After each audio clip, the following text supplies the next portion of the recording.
فتح المجال أمام المستثمرين للاطلاع على النشاط الخاص بالمشترك، التعرف على الأنشطة التجارية المماثلة في الدول العربية، والاطلاع على الجديد والمتطور للاستفادة منه في التطوير والتحديث.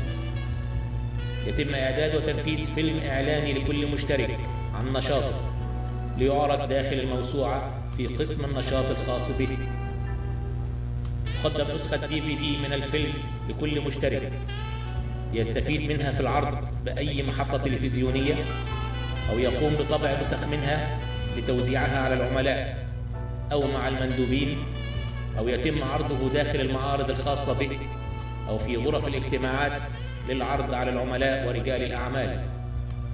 يتم رفع الفيلم إلى الإنترنت بموقع الموسوعة وصفحة خاصة على موقع youtube.com، أشهر المواقع العالمية للفيديو، فور الانتهاء منه مباشرة وموافقة المشترك عليه وقبل موعد صدور الموسوعة، ليتم الاستفادة منه للتعريف عن نشاطه، مع تزويده برابط مباشر لموقع الفيلم ليضعه في مطبوعاته وإدراجه بموقعه الخاص لمشاهدة أكثر.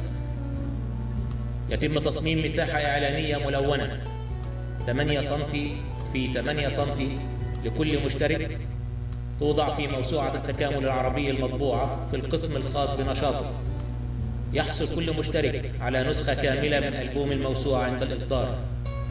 لصاحب الموسوعة حملة إعلانية كبرى بالصحف والمجلات والتلفزيون في جميع الدول العربية.